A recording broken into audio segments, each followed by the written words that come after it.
Кайырлуу күн достар, бүгүн өтө пайдалуу шырганак чайын азырлайтын боламыз. Арнама жазылып коңгуроо ошону басууду унутпаңыздар. Алдагы убакта осундай көп рецепттер менен бөлүсүп отурамын.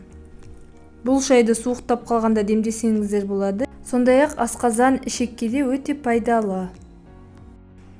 Алдымен шырганакты, ягни облепиханы жакшылап салкын суу менен жууп, ыдысыбызга саламыз.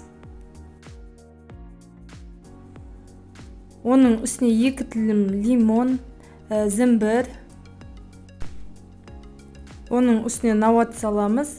Navattın ornuna tabiği bal salsаңыздар болады. Бірақ балды ыстық шайдың үстіне қосуға болмайды. Сәл жылығаннан кейін балды қосасыздар, егер бал қосатын болсаңыздар. Осылайша үстіне қайнап тұрған ыстық суды құйып, 5 минутқа тұндырып қойып қоямыз.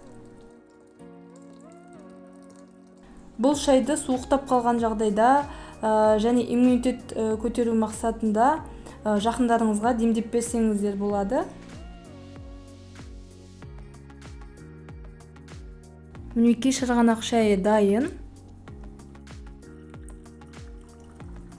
Осы шайды барлықтарыңыз міндетті түрде демдеп көріңіздер. Арнама тіркеліп, видео ұнаса лайк басып, коммент қалдыруды ұмытпаңыздар.